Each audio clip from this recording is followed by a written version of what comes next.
You seemed comfortable out there. I'm sure you'll get your PPL in no time. There's a laptop in the office that shows all the certification information you'll need for your PPL exam. Take a look.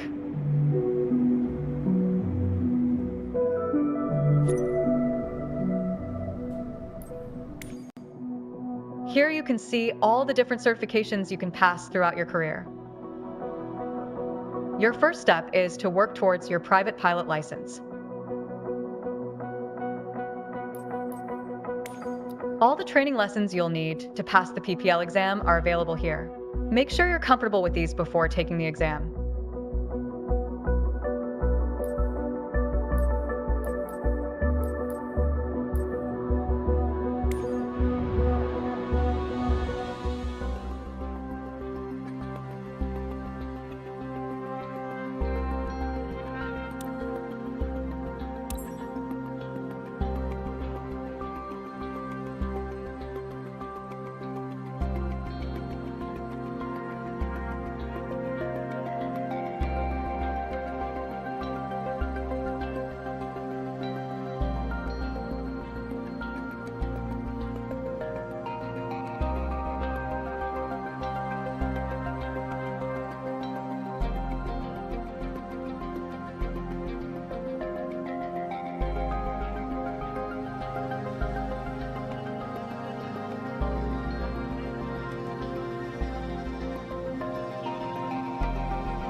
Hello.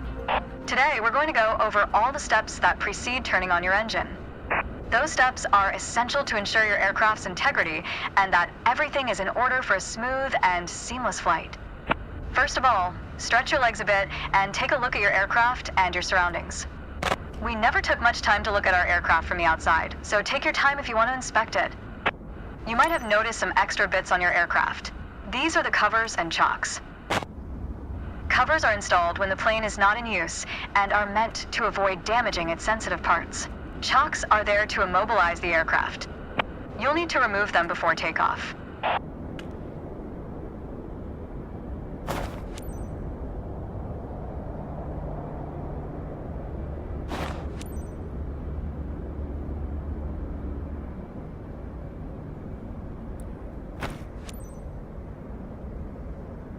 And we're done for the outside. Now that we're sure your aircraft is functional and ready to taxi, let's check the inside. Let's get to the matter at hand. You've been given an EFB, also referred to as an electronic flight bag. It's a tablet that stores critical flight information and is the ideal tool to prepare your flight plans and enhance your piloting experience. Open it and take a look. Feel free to follow a quick guided tour of its features. The EFB features an interactive map, a flight plan editor, aircraft and current flight information, a nav log as well as fuel and payload options. The EFB has plenty to offer, but if you want to get directly into the action, you can turn it off after you finish the quick tour.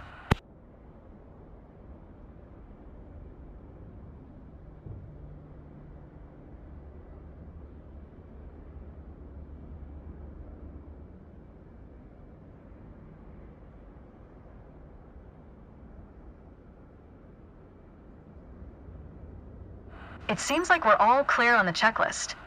Now start this pretty bird up. Now that we've covered all the preparations, let's get to the good stuff, shall we?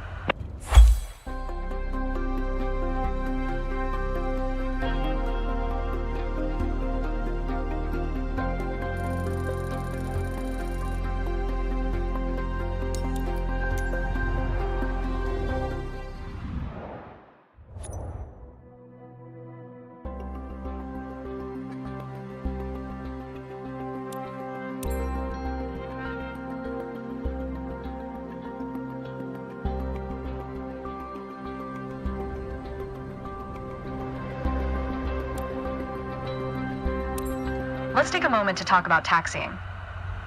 Taxiing refers to moving the aircraft on the ground under its own power. In particular, getting from the ramp out to the hold short point on the edge of the runway. Steering on the ground is managed through the rudder pedals. That's right, unlike driving a car, we turn by using our feet. Okay, ready? With the throttle idle, release your parking brake. Okay. Now, gently increase throttle to get the aircraft moving.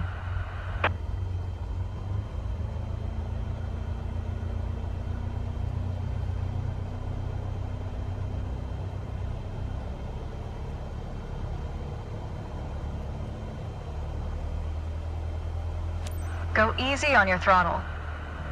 Use your rudder pedal to turn left and enter the taxiway. Increase throttle to gain forward momentum and then reduce RPM accordingly to match a fast walking speed while taxiing.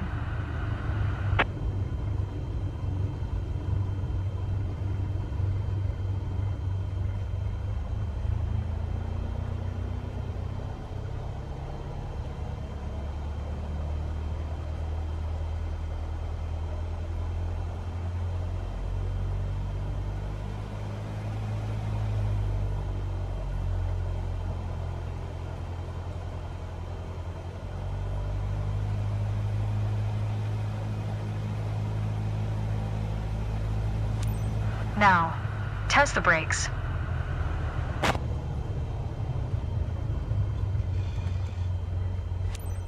Good. Brakes checked. Taxi to the next exit, then come to a stop. Remember to control your speed with throttle and brakes. See the crossing in front of us. Stop before it, as if traffic was coming off the runway.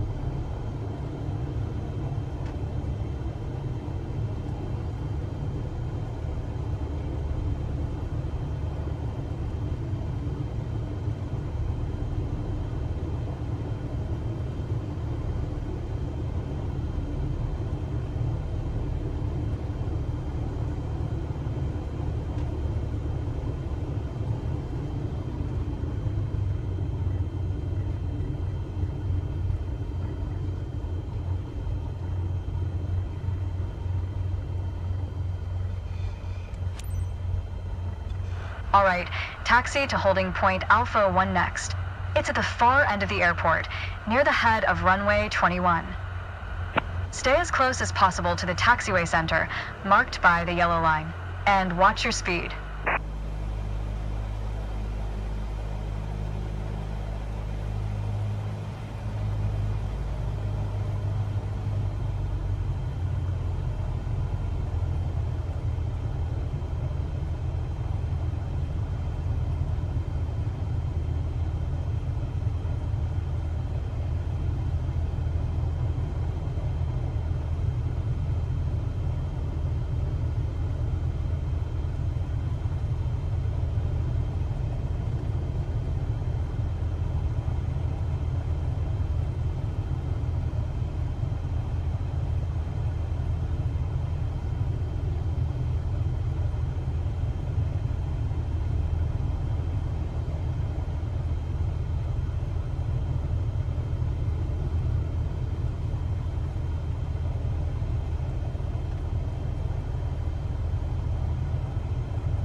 After the right turn, come to a stop before the hold short point, in prep for takeoff.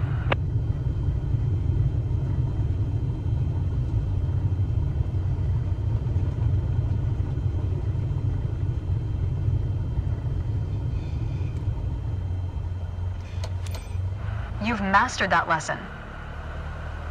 The next challenge will be to keep the aircraft under control while at full throttle for takeoff.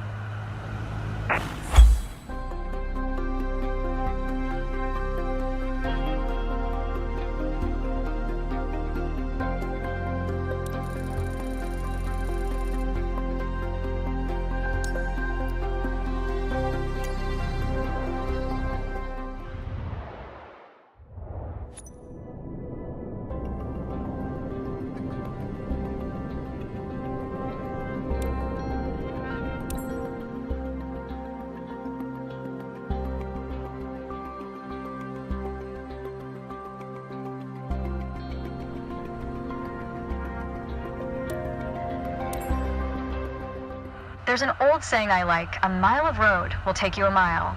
A mile of runway will take you anywhere. Taking off isn't hard, but there are a few key points to remember. First, we always take off into the wind, which won't be an issue on a calm day like today. Second, before we enter a runway, we always make sure it's clear. Check to the right to see if a vehicle is on the runway, and to the left to make sure no other planes are approaching. Runway numbers are not arbitrary. Each number matches the first two numbers of the runway's compass bearing, rounded to the nearest 10 degrees.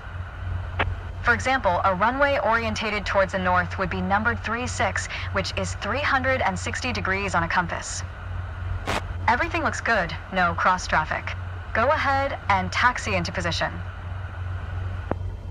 Now slowly taxi onto the runway and align the plane with the center line. Then stop your plane just after the number 21.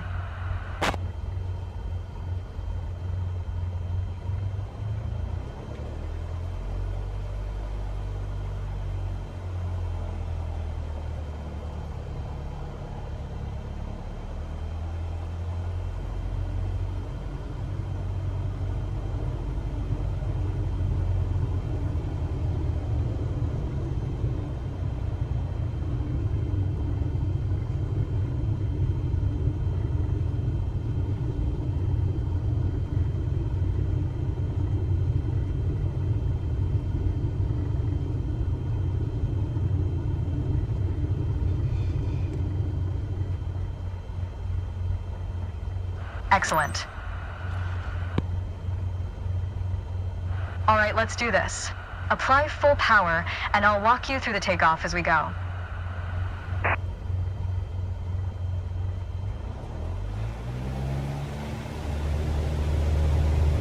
Use your rudder to stay on the center line, and keep pushing power until you reach 55 knots.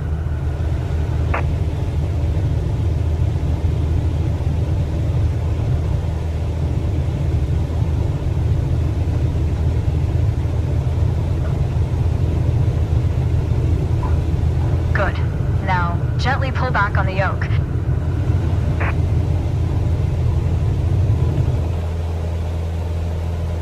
And we're airborne.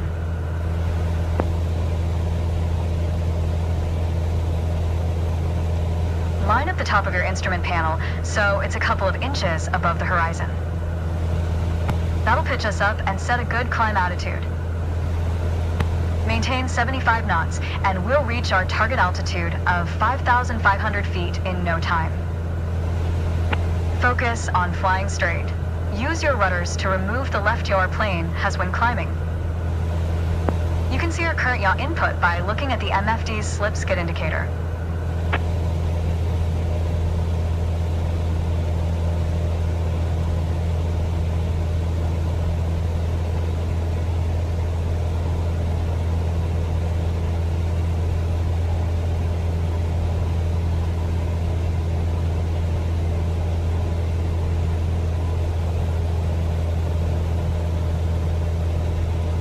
Maintain 75 knots and climb to 5,500 feet.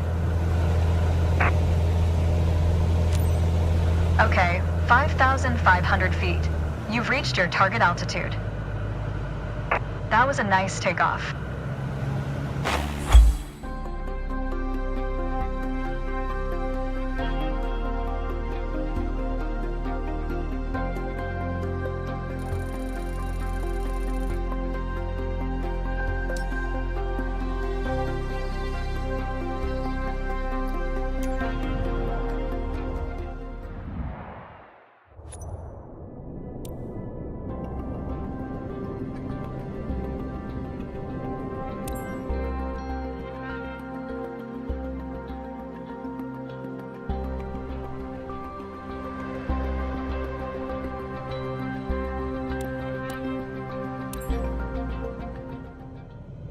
For this landing exercise, I want you to focus on the yoke only.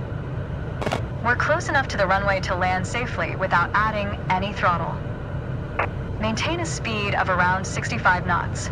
Pitch down if you're going too slow. Pitch up if you're too fast. Keep your airspeed at 65 knots. When you're 10 feet above the runway, it's time to flare. To flare means to raise the nose of the aircraft to slow your descent for a softer landing, but without ever leveling off or climbing. The main landing gear will touch down before the nose wheel does.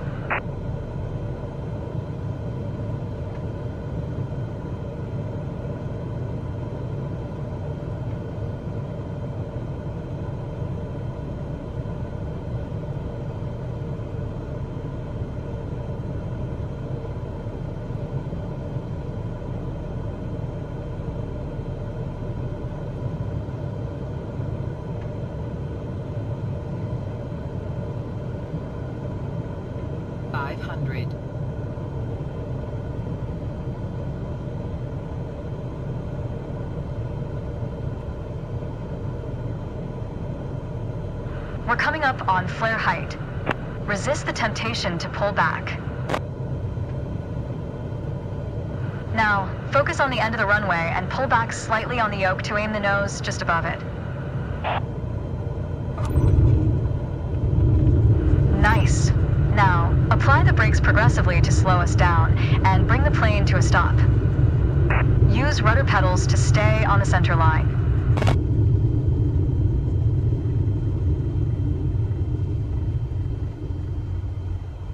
Well done, but there's room for improvement. Keep in mind that approaching the runway at the right speed is key to a good landing.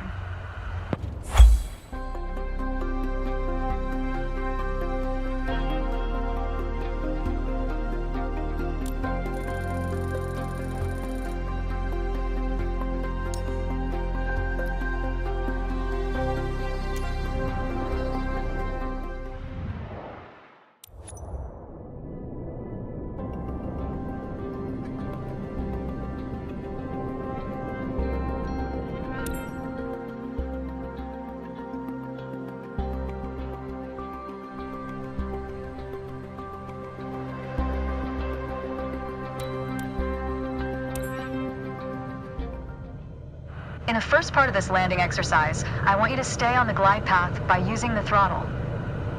You can make small corrections with the yoke to stay aligned with the runway. Smooth action on the throttle is key for remaining on the correct glide path. If you find yourself too high, reduce your power. If you're too low, increase it.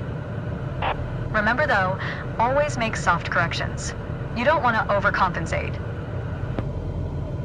Now you can use the elevator to land.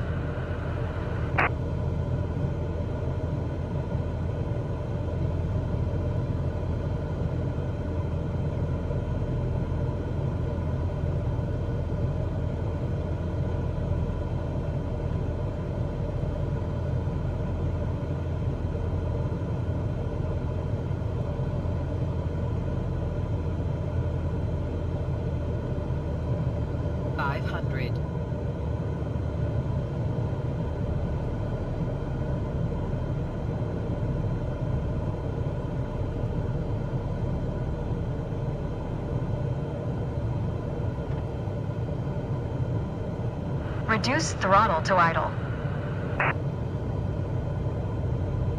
Now, focus on the end of the runway and pull back slightly on the yoke to aim the nose just above it. Nice. Now, apply the brakes to slow us down and bring the plane to a stop.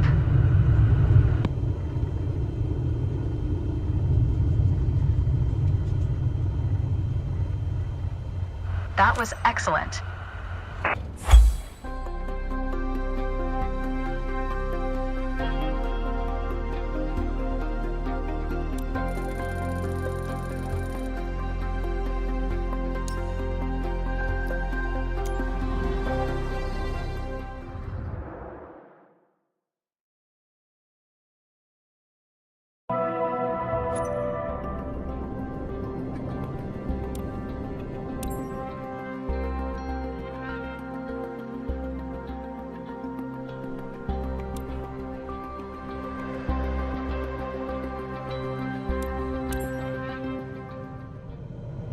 My first instructor used to say, the best part of flying is landing in one piece.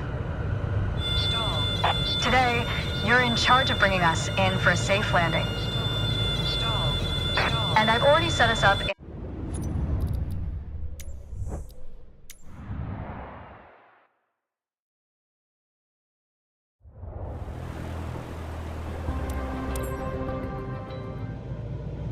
My first instructor used to say, the best part of flying is landing in one piece.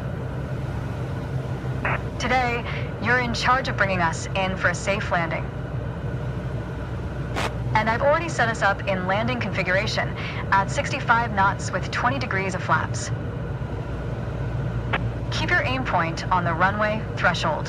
When you're 10 feet above the runway, it's time to flare.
Reduce throttle to idle.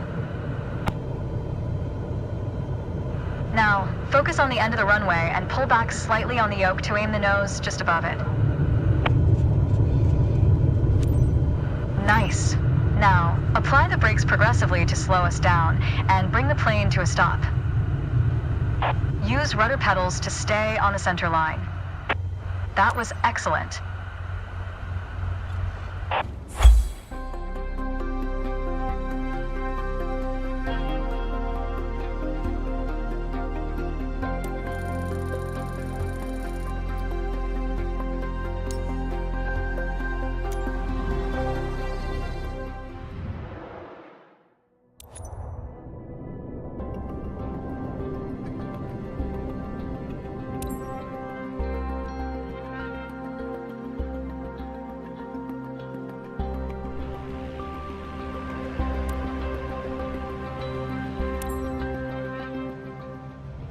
Okay, we're currently flying on the downwind leg, at the standard traffic pattern altitude of 6,000 feet.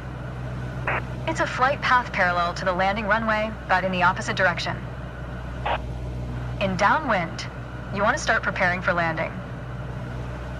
That means setting your speed and flaps configuration. We are passing the end of the runway, so go ahead and reduce RPM to 1700. It will help you to slow you down to 80 knots and begin your descent. The flaps provide extra lift at the expense of additional drag. This extra lift allows flying at a lower airspeed. Flaps allow for smoother and shorter landings.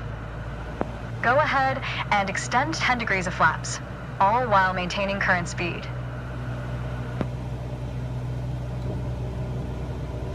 We will turn to the base leg when the end of the runway is at a 45-degree angle behind us.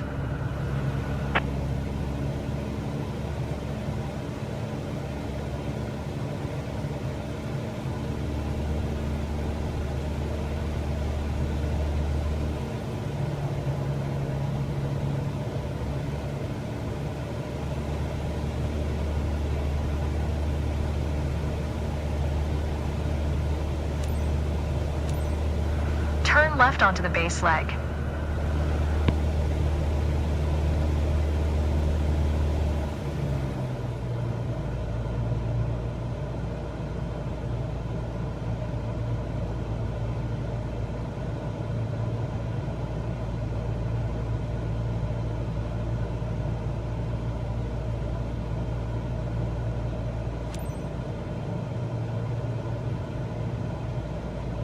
Try to keep our speed around 75 knots. Turn left onto final. Keep an eye on the runway as we get ready for our final turn.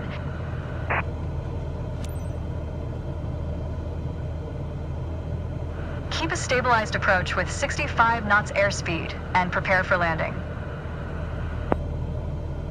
Use throttle and flaps as required to adjust the glide slope.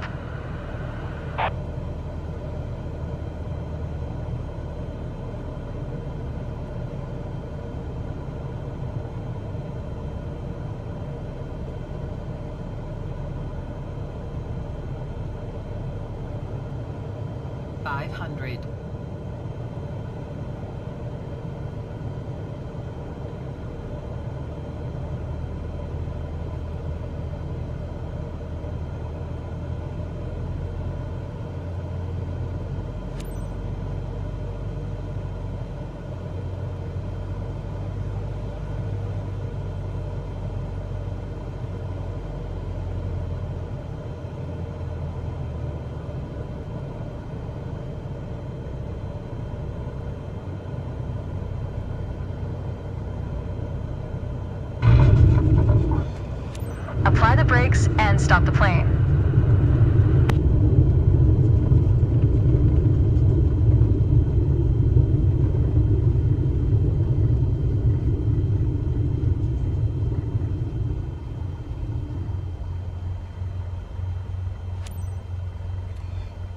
You followed the traffic pattern well. Good job.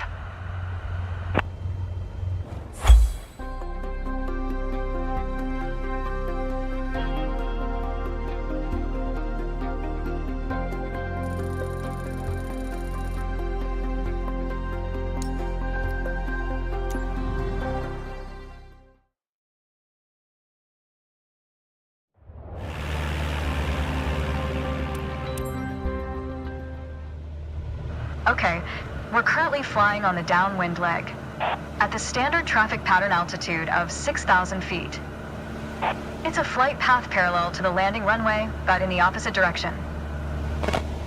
In downwind, you want to start preparing for landing. That means setting your speed and flaps configuration. We are passing the end of the runway, so go ahead and reduce RPM to 1700. It will help you to slow you down to 80 knots and begin your descent. The flaps provide extra lift at the expense of additional drag. This extra lift allows flying at a lower airspeed. Flaps allow for smoother and shorter landings. Go ahead and extend 10 degrees of flaps, all while maintaining current speed.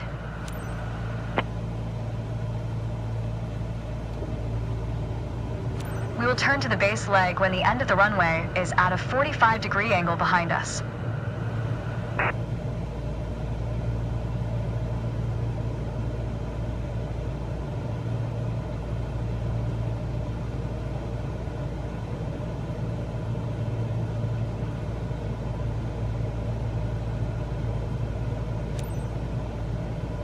Turn left onto the base leg.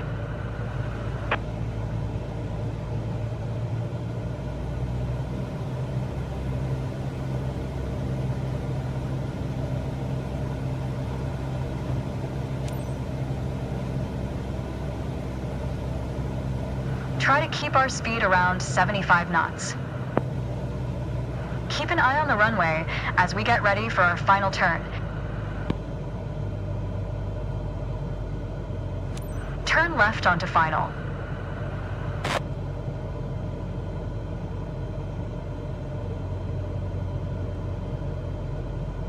Make your left turn onto final.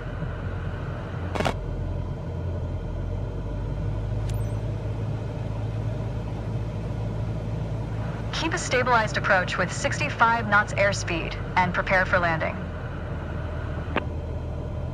Use throttle and flaps as required to adjust the glide slope.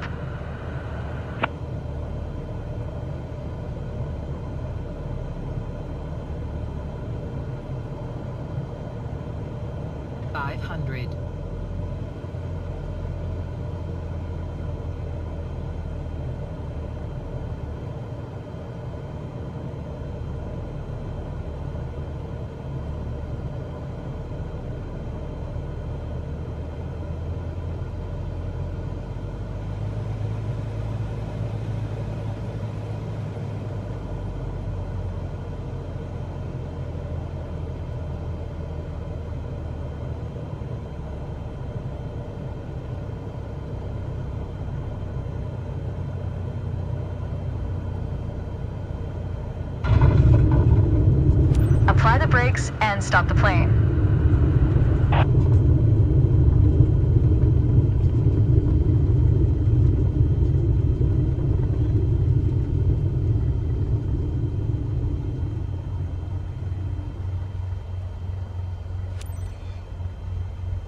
You followed the traffic pattern well.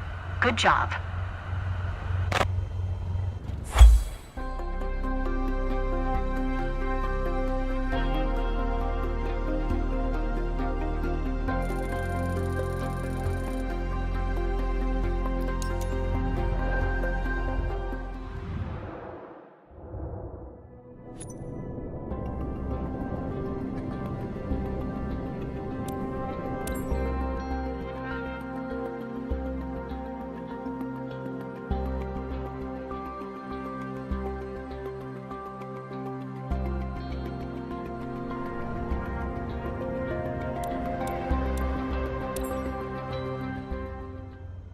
It's time. Your first solo flight. I'll be watching from the ground, in radio contact if you need me, but something tells me you won't. Your goal is to complete Sedona's left-hand traffic pattern on your own. Remember everything we covered in our previous sessions, and you'll be just fine. Good luck. See you on the other side.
500.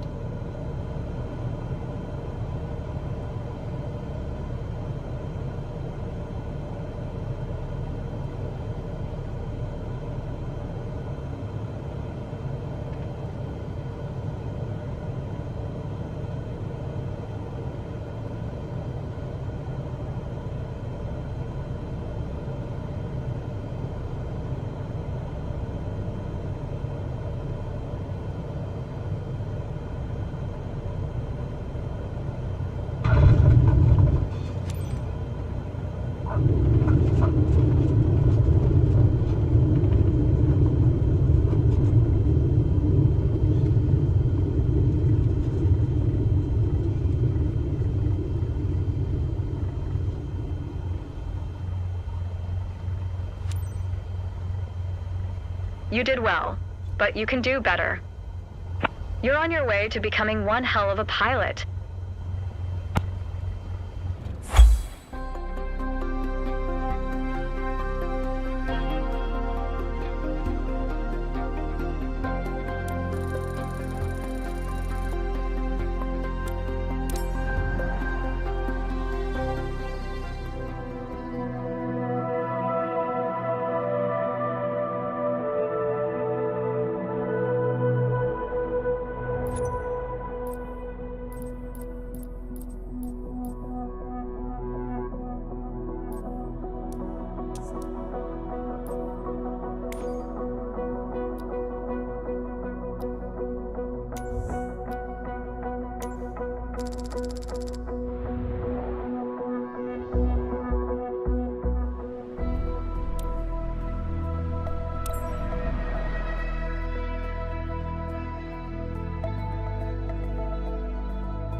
Time.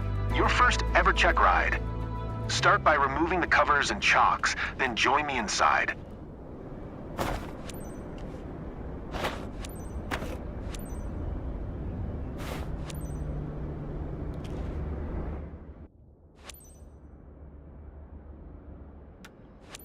TOS system test. Okay.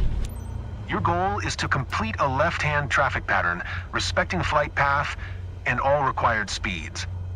Rely on what you have learned in your trainings, and you'll be fine. Now, show me the best traffic pattern that you've got.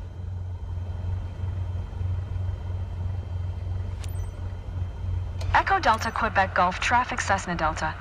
Niner Romeo Bravo Yankee is taxiing to runway 26.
Echo Delta Quebec Golf traffic Cessna Delta.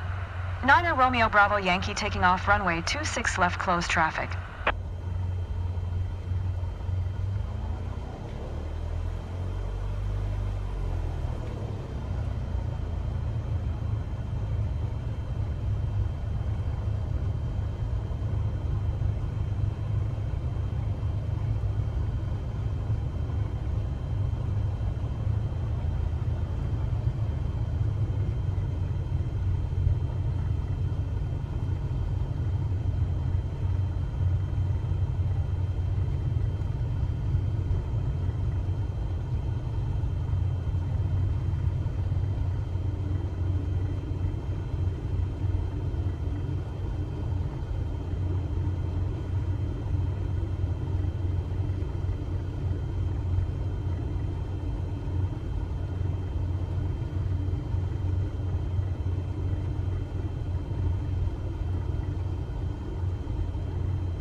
Echo Delta Quebec Golf traffic Cessna Delta.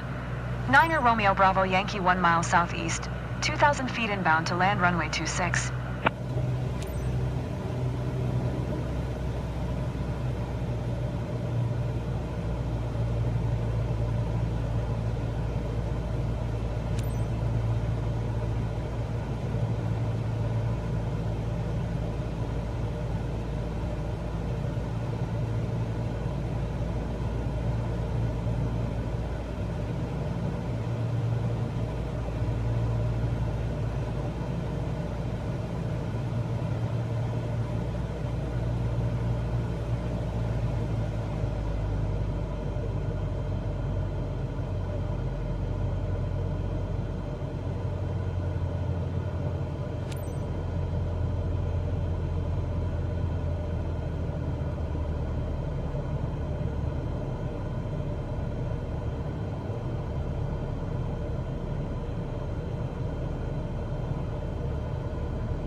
500.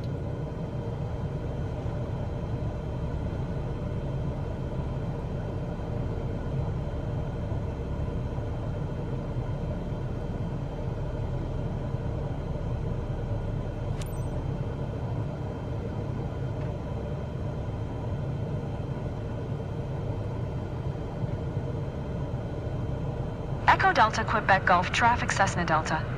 Niner Romeo Bravo Yankee is on final runway 26 to land.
Echo Delta Quebec Gulf traffic Cessna Delta.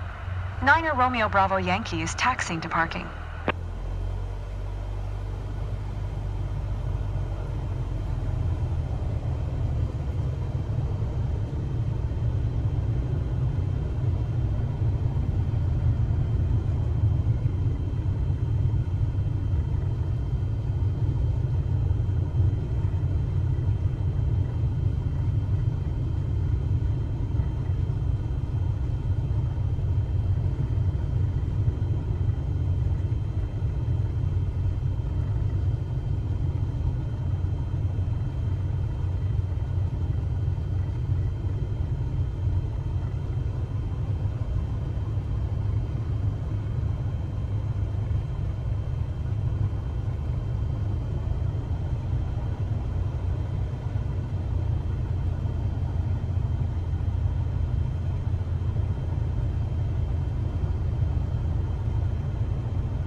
Congratulations. You're on your way to become one hell of a pilot.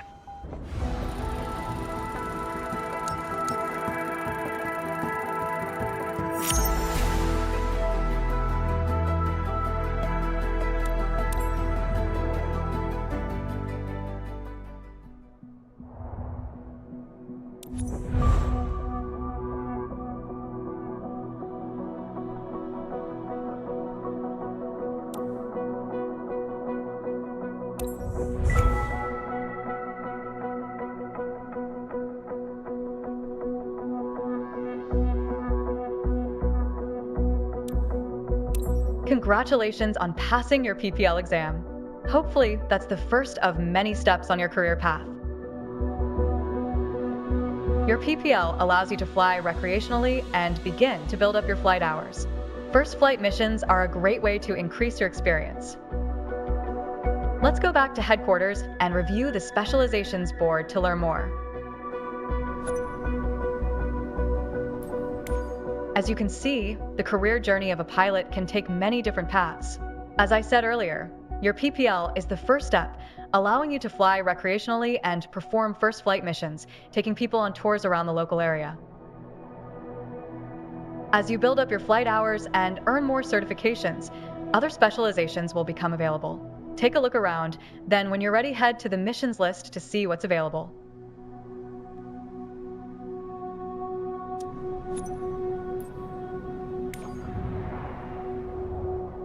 On this map, you can see all the missions currently available to you. There's one mission currently available. Select it now.